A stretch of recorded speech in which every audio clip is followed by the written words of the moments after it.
Board कक्षा 12वीं वाले सभी बच्चों के लिए बायोलॉजी यानी कि जीव विज्ञान विषय का पेपर अर्धवार्षिक परीक्षा पेपर आ चुका है आपकी स्क्रीन के सामने।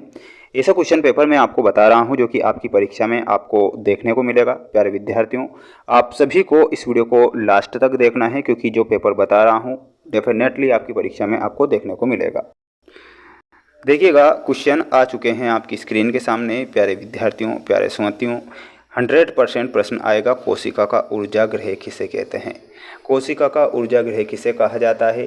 तो सभी बच्चे जानते हैं कि कोशिका का जो ऊर्जा गृह होता है, माइटोकॉन्ड्रिया को कोशिका का ऊर्जा गृह कहते हैं। तो माइटोकॉन्ड्रिया ध्यान रखना है। प्यारे विद्यार्थियों, प्यारे साथियों, वार्षिक परीक्षा तक मैं आपका साथ दूंगा और ऐसे प्रश्न बताता रहूंगा जो परीक्षा में आते हैं।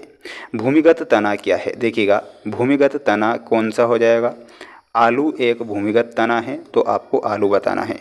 मनुष्य की कोशिका में गुणसूत्र पाए जाते हैं, तो मनुष्य की कोशिका में 46 गुणसूत्र पाए जाते हैं। तो 46 गुणसूत्र ध्यान रखना है। प्यारे विद्यार्थियों, चैनल पर नए हैं तो चैनल को सब्सक्राइब करके रखिएगा। अगर आप हमारे साथ जुड़ते हैं तो प्यारे विद्यार्थियों, मैं गारंटी लेता हूं कि पेपर हमारे द्वारा बनाए गए बाहर नहीं जाते हैं।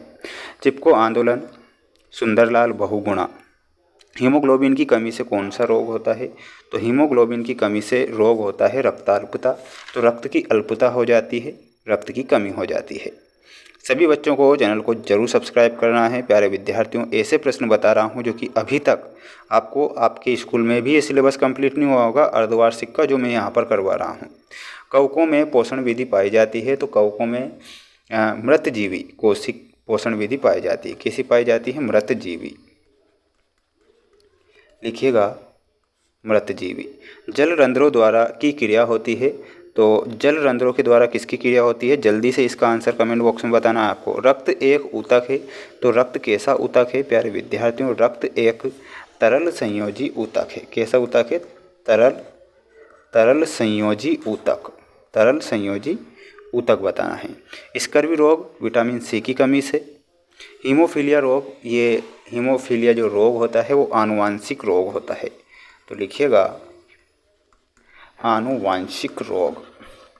सभी बच्चे स्क्रीनशॉट लेकर इन्हें पढ़ें और अपनी तैयारी को इतना मजबूत करें प्यारे विद्यार्थियों कि जिससे कि आपको अपने दोस्तों से ये पूछने की ज़रूरत ना पड़े कि भाई मुझे इसका आंसर बता दे, मेरे ऑब्जेक्टिव के क्वेश्चन छूट रहे हैं। वो सारे प्रश्न यहाँ पर हैं जो परीक्षा में आएंगे। सत्य सत्य में देखिएगा, जाइलम एक संवहन ऊतक है, ये बिल्कुल सत्य है। पीयूष ग्रंथि को मास्टर ग्रंथि कहते हैं। मेंडल ने आनुवांशिक का सिद्धांत प्रतिपादित किया। वन विहार, वन विहार जो राष्ट्रीय उद्यान है विदिशा में नहीं है, ये भोपाल में स्थित है। कहाँ पर स्थित है? ये भोपाल में स्थित है। ठीक है, भोपाल। प्रतिरक्षा विज्ञान के जनक रॉबर्ट हुक है, तो ये बिल्कुल आपका राइट होगा, करेक्ट होगा। सॉरी, करेक्ट नहीं होगा, गलत है ये। स्क्रीनशॉट लेते चलना है और इन प्रश्नों को आपको याद कर लेना है प्यारे विद्यार्थियों, क्योंकि ये प्रश्न आएंगे, डेफिनेटली आएंगे। बिच्छू के श्वसन अंग का नाम बताना है, तो बिच्छू के श्वसन अंग का नाम है बुक लंग्स। Book lungs. पौधों में गैसों का विनिमय किसके द्वारा होता है? तो वो होता है स्टोमेटा के द्वारा। जिब्रेलिन क्या है? तो जिब्रेलिन एक पादप हार्मोन है। पादप हार्मोन। काजीरंगा नेशनल पार्क कहाँ पर स्थित है? तो इसमें असम बताना है। डीपीटी का पूरा नाम बताना है, diphtheria pertussis tetanus. Diphtheria pertussis tetanus लिख लीजिएगा ना। सभी बच्चों को चैनल को जरूर सब्सक्राइब करना है प्यारे विद्यार्थियों, क्योंकि ऐसे प्रश्न बता रहा हूँ जो परीक्षा में छपेंगे। गाजर में आपका ऑप्शन नंबर बी भूमिगत जड़ है। ये क्या है? जड़। हीमोग्लोबिन, हीमोग्लोबिन में आपका सही उत्तर क्या हो जाएगा? Fe। शुक्राणु में आपका करेक्ट उत्तर क्या हो जाएगा? देखिएगा, शुक्राणु में आपका 23 गुणसूत्र। अमरबेल में परजीवी, टीका में खसरा। स्क्रीनशॉट लें और अपनी तैयारी को मजबूत करें प्यारे विद्यार्थियों, प्यारे साथियों। मोस्ट इंपॉर्टेंट प्रश्न हमारे इस चैनल के द्वारा आपको बताए जा रहे हैं जो कि परीक्षा में बिल्कुल डेफिनेटली पूछे जाते हैं।